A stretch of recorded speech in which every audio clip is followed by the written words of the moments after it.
The prairie train station sat quiet beneath a sky the color of old tin, the wind tugging gently at the hem of her worn wedding dress. Dust curled around Eleanor Hayes's boots as if trying to carry her back to the past she'd escaped. 38, unmarried, and now unwanted. Her fiancé's family had sent a telegram that morning. Too old. Marriage canceled. Return fare enclosed. She hadn't cried. Not yet. But the ache behind her eyes felt like a storm building in dry air. Across the platform, a man stepped down from a freight wagon, broad-shouldered, sun-worn, and quiet in a way that said he'd buried more than just words. Caleb Warren came once a month for supplies and nothing more. He wasn't expecting a woman in a wedding dress, sitting alone with dignity clinging to her like perfume faded on old lace. Their eyes met for only a second. But in that second, something unspoken passed between two people. Life had bruised in different ways. The train whistle faded, the wind shifted, and the story began. Caleb Warren didn't usually linger at the Prairie Bend station. He hated crowds, and while crowd might have meant just two other people on a Tuesday morning, it was still more conversation than he cared for. But today, something held him still. Or rather, someone. She was seated on the far bench, back straight, gloved hands folded in her lap like a school teacher waiting to be called upon.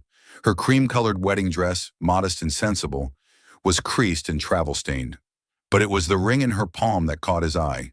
She didn't wear it, just held it, like it no longer belonged on her finger, but she didn't know where else to put it. Caleb's boots thudded on the planks as he passed the supply office, nodding once to the clerk who barely looked up. His monthly provisions would be packed and ready by now. Flour, sugar, horse liniment, the usual. But the woman on the bench wasn't usual. He paused just a few steps past her, sensing eyes on his back. Slowly he turned. She met his gaze with a mixture of exhaustion and defiance, as if daring him to say something pitying. "I'm not lost," she said before he could open his mouth. Her voice was clipped, precise, the kind that came from years of teaching or correcting. "I didn't ask," Caleb replied simply. A moment passed. She gave a slow blink, surprised by his lack of intrusion. Most men feel the need to offer advice when they see a woman sitting alone in a wedding dress. "Seems like you've had your fill of men's advice." That earned him a hint of a smile. Brief, barely there, but it settled something restless in his chest. He nodded once and turned back toward his wagon, but her voice stopped him again. "Do you live around here?" Caleb tipped his hat back just enough to meet her eyes fully. 20 miles west, Warren Ranch." The name seemed to mean something. Her lips parted slightly. "I've heard of it. From the station master. He said you raise cattle. Alone." "Not by choice," Caleb answered quietly. "My wife died 4 winters ago. Influenza silence stretched, but it wasn't awkward, just heavy, honest." "I'm sorry," she said. He shrugged. "Life happens, then keeps happening." A gust of prairie wind tugged at her hair, loosing one of the pins. She reached up automatically, trying to fix it. Caleb stepped forward and handed her something from his pocket, a small, worn hair comb carved from horn. "Better than chasing pins in the dirt," he offered. She took it, brushing her fingers along the smooth curve of it. "Thank you." "What's your name?" he asked, voice low. "Eleanor." Eleanor Hayes. Caleb looked at her. Really looked. 38 if he had to guess. Proud shoulders, clear eyes. But the kind of tired that didn't come from walking or waiting. It came from being let down too many times and still showing up. "Are you waiting for someone?" he asked. "I was.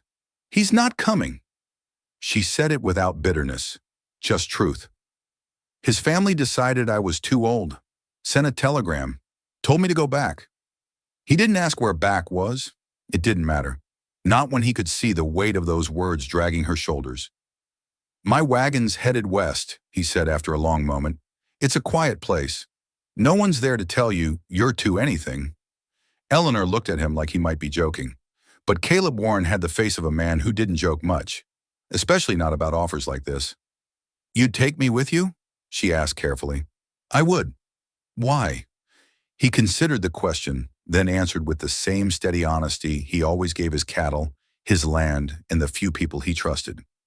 "Because I see the same kind of quiet in you that I've been living with for years. And I think maybe two people walking alone might do better walking side by side. Eleanor clutched the comb a little tighter.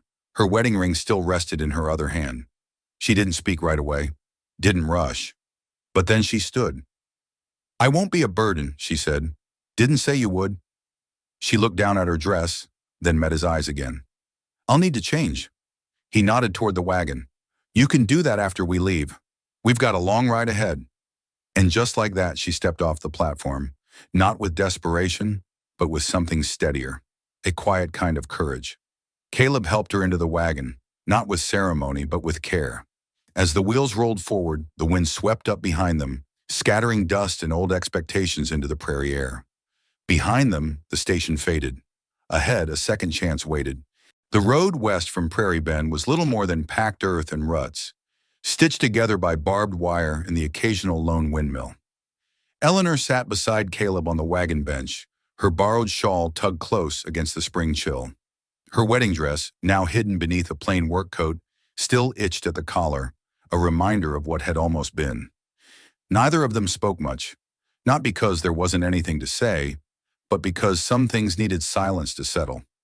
Caleb kept his gaze ahead, one hand on the reins, the other resting loosely on his thigh.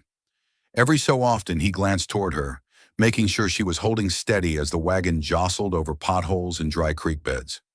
"Your horse's gait is even," Eleanor said at one point. "Well trained," Caleb nodded. "Raised him myself. Name's Jasper. Been with me near 10 years. She paused, then asked, "Do you name all your animals?" "Just the ones I trust." That made her smile, a soft thing hidden in the corner of her mouth. "And the cows? They don't need names. They know who they are." Eleanor looked out at the plains, where cattle dotted the horizon like brushstrokes. Her thoughts wandered to her father's small farm in Ohio, where she'd learned to plow straight and make do. She hadn't thought about that place in years, but something about this stretch of land, open and unforgiving, reminded her of where she'd come from, and how far she'd gone just to end up nowhere. "How long has it been since you lost your wife?" she asked gently. 4 years. Was she young? 36. Fever took her in less than a week. One day she was baking bread, the next she couldn't stand without help. "I'm sorry. She was the only soft thing in my life. After she passed, the ranch turned quieter than it ought to be." Eleanor understood, not just the grief but the stillness that follows it. She'd felt it after her mother died, after her sister married and moved away, after each letter from James Cooper arrived with less affection and more obligation. It wasn't always sorrow that hollowed a person, it was the spaces left behind. They reached a ridge just before sunset. The horizon flared in shades of peach and blood orange, casting long shadows across the prairie grass. Caleb slowed the horses, letting them rest. "There it is," he said, nodding toward a dark cluster of buildings nestled against a line of cottonwoods. Eleanor leaned forward. She saw a barn with a sagging roof, a bunkhouse with smoke curling from its chimney, and a main house that stood like an old soldier, weathered but proud. It wasn't much, but it was something real. "You said you live alone?" she asked. Caleb gave a small grunt. "Tom and Burke help out when needed. Young men both. Stay in the bunkhouse. But the house, it's mine. Was Catherine's too. Everything she touched is still there." "You kept it the same." "Mostly. Couldn't bring myself to move her books, or the quilt she stitched the winter before she got sick." The wagon rolled into the yard as dusk settled. 2 ranch hands stepped out from the bunkhouse, pausing mid-conversation. Their gazes flicked to Eleanor, then to Caleb, questions clearly forming behind their eyes. But they said nothing. Caleb set the brake and offered his hand. Eleanor took it, stepping down carefully, her boots sinking slightly into the soft dirt. "This is Eleanor Hayes," he told them, voice firm but calm. "She'll be staying in the house." The 2 men nodded with muted curiosity, then returned to their duties. It wasn't approval or disapproval, just understanding that something had changed. Inside, the ranch house smelled of dry wood, old leather, and a faint trace of rosemary. Catherine, Eleanor thought. It must have been her scent. She looked around. Simple furnishings, worn but clean. The kitchen table bore scratches from years of meals and conversation. Caleb removed his hat. You can take the guest room upstairs. It's small, but the bed's good. Catherine's brother used it during calving season. Eleanor nodded. Thank you. She followed him to the stairs, noting the creak in the third step, the way his shoulders stiffened as he passed a framed photo on the wall. A younger woman in a gingham dress, smiling beneath a cottonwood tree. That night, Eleanor stood at the window in her borrowed room, watching moonlight pour across the fields. She felt the ache in her back from the ride, the unease of not knowing what tomorrow held. But there was something else too, an ember of calm. She turned to the nightstand and saw a small glass of water and a folded linen handkerchief, freshly laundered. Caleb must have left it without saying a word. She sat on the edge of the bed, slowly removed the ring from her pocket, and placed it in the drawer. Then for the first time in weeks, she slept. The rooster crowed before dawn, its scratchy call slicing through the stillness of Eleanor's new world. She sat up slowly, the morning chill licking at her cheeks. Through the window, the sky was a bruised purple, just beginning to lighten. For a moment, she thought about staying in bed, pretending this was all a strange dream. But the ache in her hips from yesterday's wagon ride and the scent of fresh coffee drifting up the stairs reminded her this life was real now. She dressed quickly, pinning her hair into a low bun and smoothing the sleeves of her work dress. Downstairs, she found Caleb already at the stove, flipping biscuits onto a battered tin plate. The kitchen smelled like smoke and bacon grease, and Eleanor realized how long it had been since someone else had cooked near her. He glanced over his shoulder. Didn't hear you come down. You make a habit of rising before the sun? Cows don't much care what time a person prefers. She smiled faintly and stepped toward the counter. What can I do to help? He hesitated, then pointed toward a drawer. Utensils are in there. If you want to set the table, I'll have the eggs done in a minute. As they worked, their movements overlapped in a quiet, unchoreographed rhythm. Him reaching for the coffee pot as she passed by with a stack of plates, her brushing a stray thread from her sleeve as he bent to retrieve firewood. It was awkward at first, but not unpleasant, like learning a new tune on an old piano. By the time the ranch hands arrived at the back door, mud on their boots and sleep still heavy in their eyes, the table was laid.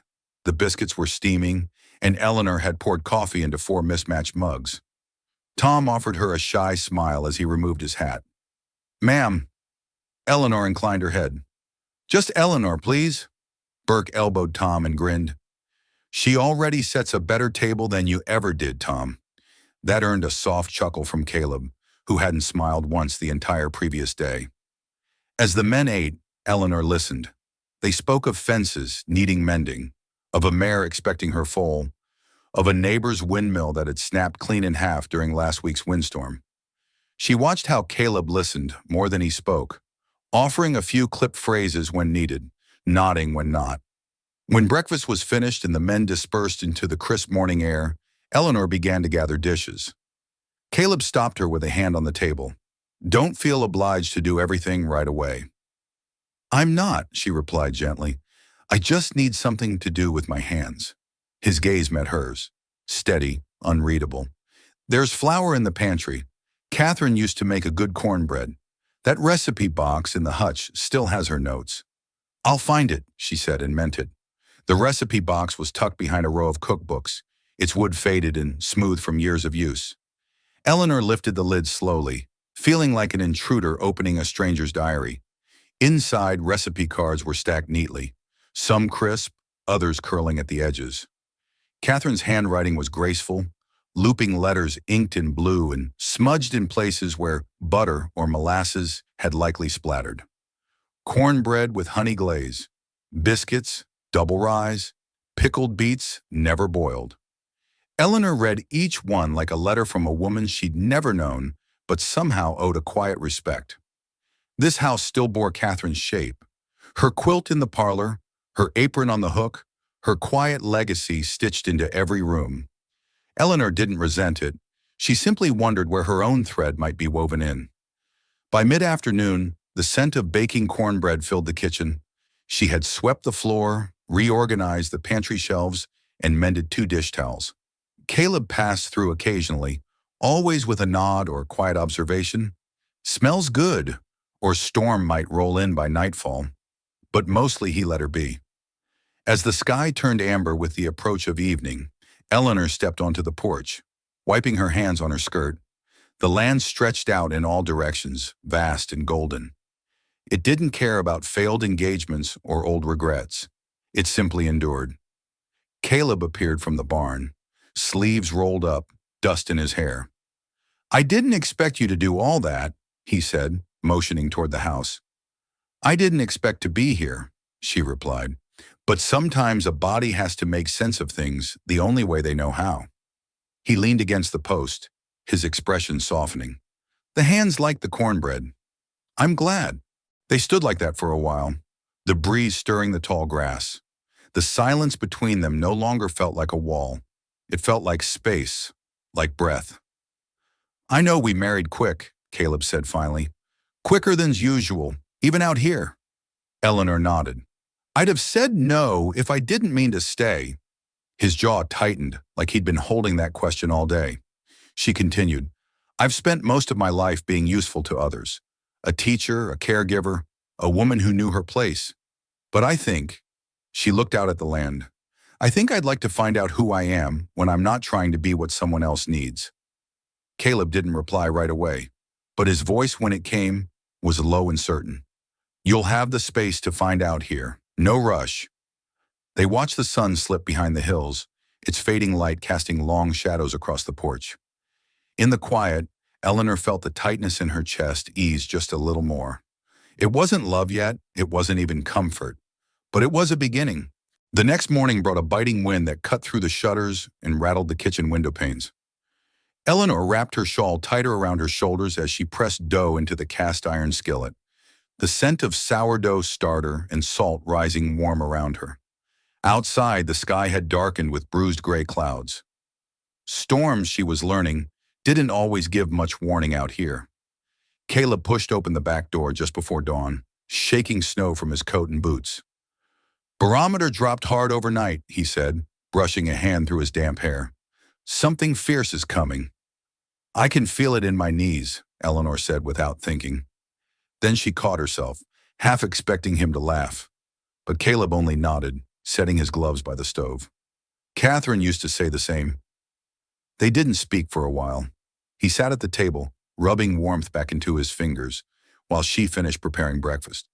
There was a comfort in the silence now, a rhythm to it, not absence but space, room for both of them to breathe. "After breakfast," Caleb said as he accepted his plate, "I'll need to ride north and check the fencing. You'll be safe here. Storm cellar's prepped if it gets bad." Eleanor looked up. "You shouldn't go alone." "I've done it before." "That doesn't mean you have to keep doing it alone." There it was again, that quiet tension that surfaced anytime she challenged him, even gently. But instead of rebuffing her, Caleb just studied her for a long moment. Then he said, "You ever ride in heavy wind?" "No," she admitted, "but I can manage the house, the animals, whatever else needs doing. I'm not just decoration." "I know you're not," he replied, his voice low. "That's why I offered you my name." That stopped her cold. For a moment she forgot about the wind screaming through the eaves or the chills seeping up from the floorboards. She only saw Caleb, rough around the edges, yes, but steady as the earth beneath them. A man who didn't flatter or fuss, but who saw her clearly, perhaps more clearly than anyone had in years. "I'll manage the home front," she said softly. "You ride safe." By mid-morning, snow had started to fall. Eleanor tied her skirts above her ankles and trudged through the yard, gathering firewood and checking the latches on the chicken coop. The hens squawked indignantly as she tossed them extra feed. Inside the barn, she found the old mare shivering slightly, so she blanketed her and refilled the trough with warm water from the house. It wasn't glamorous, but it mattered. Every task helped root her in this life. She returned to the kitchen windblown and flushed, where the fire had burned low. She crouched to add more kindling when something caught her eye. Catherine's journal left on the edge of the mantel. She hesitated, then picked it up. The leather was worn soft, the pages full of tidy writing and pressed flowers. Most entries were about the ranch, calving notes, crop cycles, sewing patterns. But interspersed were small reflections. April 4th. Caleb didn't say much today, but he fixed the porch step I mentioned in passing. It's always the quiet things with him. And June 17th. I think he's afraid of needing people, but he still brings me wildflowers. Eleanor closed the journal gently. It didn't hurt to read it. Not jealousy, not bitterness, only awe. This was a woman who had built something real here, and whose voice still lived in the beams of the house. And now it was Eleanor's turn to live within that space, not as a replacement, but as something new. Late that afternoon, the storm broke with a suddenness that startled her. Wind slammed against the house, shutters banging like pistol shots. Snow blew sideways across the yard. She moved quickly, lighting lamps, securing doors, and loading kindling into the stove. In the back room, the roof groaned under the weight of the wind, and she whispered a prayer without realizing it. Caleb wasn't back. By nightfall, she had convinced herself he was delayed at the north fence line, maybe bunkered in the cabin they kept for emergencies. Still, her chest ached with worry. The storm howled well past midnight. Then, just after 3 in the morning, she heard it, hooves on snow, slow and heavy. Eleanor bolted upright from the settee, throwing on her boots and coat. She opened the door to find Caleb slumped over his saddle, face pale and soaked through. His coat was torn at the shoulder, blood seeping down his arm. "Help me get down," he muttered, his voice barely above a rasp. She wrapped an arm around his waist, guiding him into the house, struggling with his weight but refusing to falter. Inside, she eased him into the chair closest to the stove, unfastening his buttons with trembling hands. "What happened?" "Tree came down on the ridge," he managed. "Horse spooked. Took a bad fall. You should have stayed in the cabin." "I did, for a while. Then I thought—" He winced as she peeled back his sleeve. "Didn't want you worrying?" Tears pricked her eyes. "Too late for that." She worked quickly, heating water, finding clean cloths. She cleaned the wound, stitched it as best she could, her hands surprisingly steady. His eyes never left hers. "You could have died out there," she whispered. "I didn't," he said simply. "I came back." And somehow, those 3 words felt heavier than any vow. The ranch had settled into a quiet rhythm again. The frost had lifted from the fields and wildflowers began dotting the hillsides, fragile but determined. Ruth stood on the porch that morning with a cup of chicory coffee in hand, her shawl wrapped tight around her shoulders. Inside, the house had begun to take on her mark.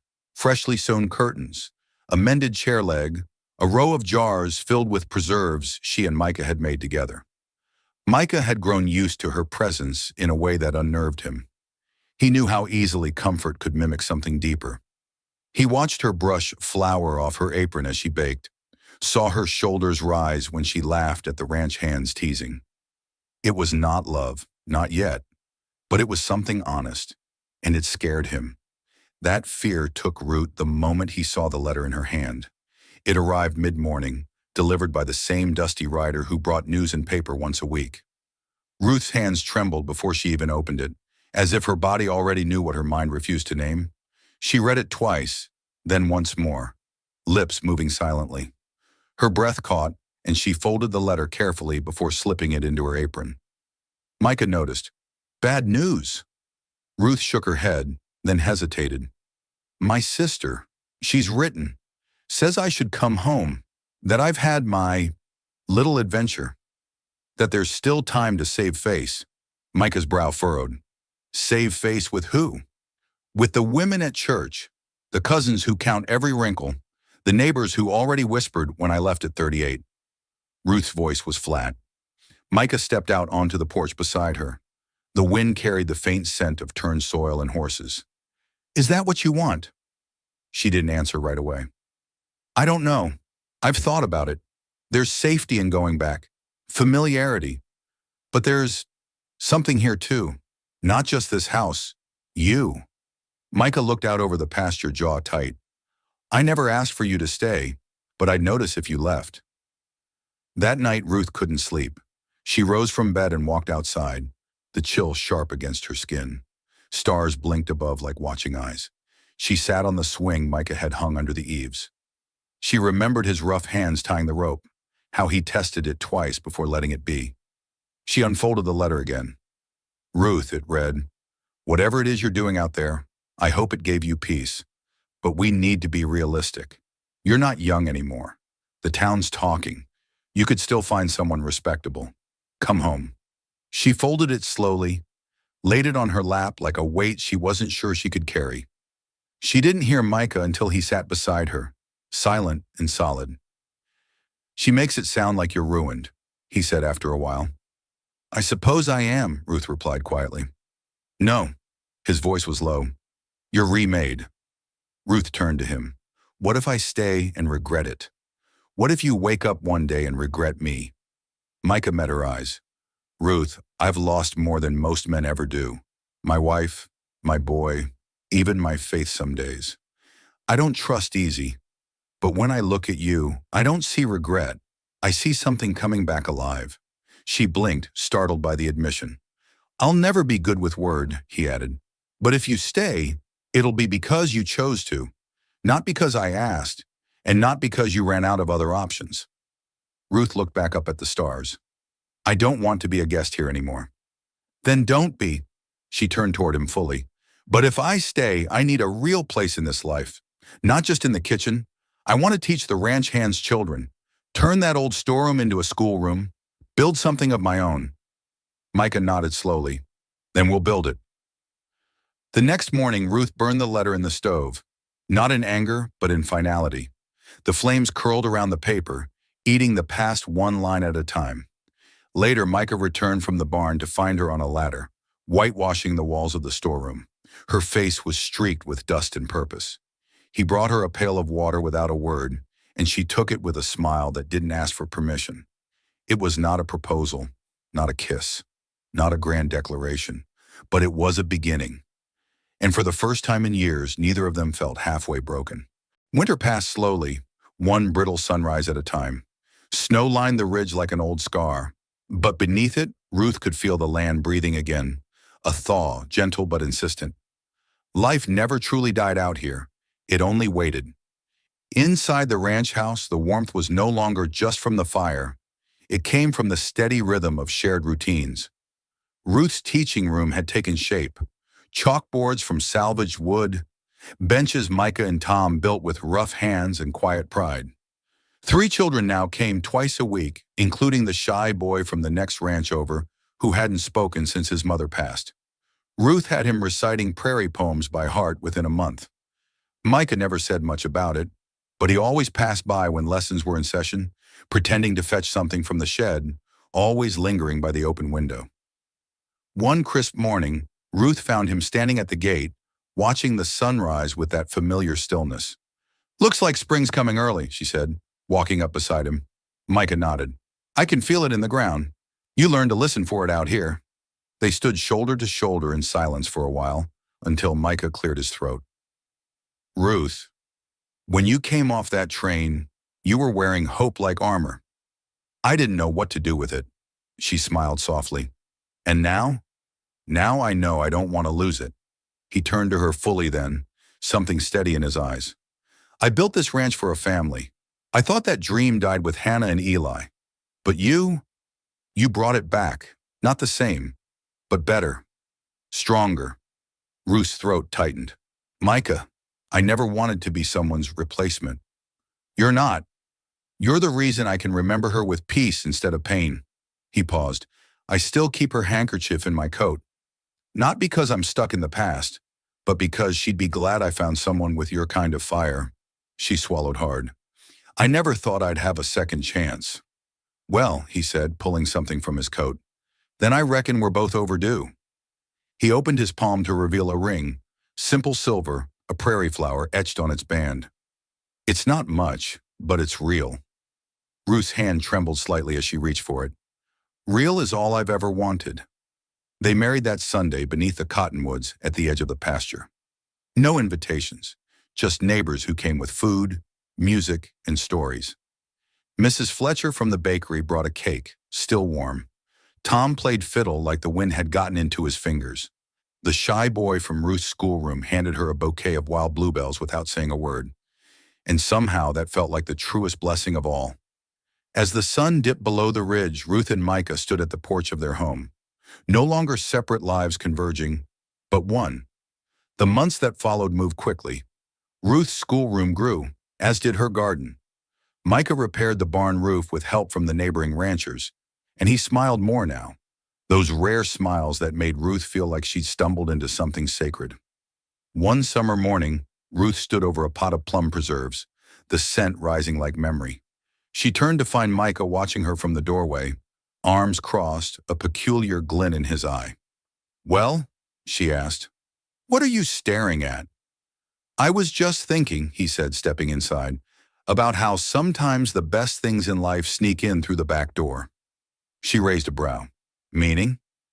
"Meaning you arrived as a stranger in a dusty dress, and now you've rebuilt half this ranch, taught a dozen kids to read, and turned my life right side up." Ruth smirked. "You're welcome," he chuckled. "And there's more." Micah pulled a letter from his shirt pocket. "Your sister Emily, she's written again. Said your father's thinking of visiting, wants to meet the man who stole his daughter." Ruth took the letter, her heart catching in a strange, sweet way. "I don't belong to anyone," she said, "but I'd be glad to introduce him to the man I chose." Later that evening, they sat together on the porch swing, hand in hand, watching the prairie melt into gold. Micah glanced at her belly, where a barely there curve had begun to show. "I still can't believe it." "Believe it," Ruth whispered. "A new season's starting, and this time, we'll face it together." The wind rustled the cottonwoods, carrying with it the scent of new growth and stories not yet written. Beneath their feet, the earth stirred with promise. They had loved and lost, fallen and risen. And now, with everything they'd built, brick by brick, day by day, Micah and Ruth knew one thing for certain. Some stories don't begin with fireworks. Some begin with a quiet kindness, a handkerchief, a shared silence, and a choice.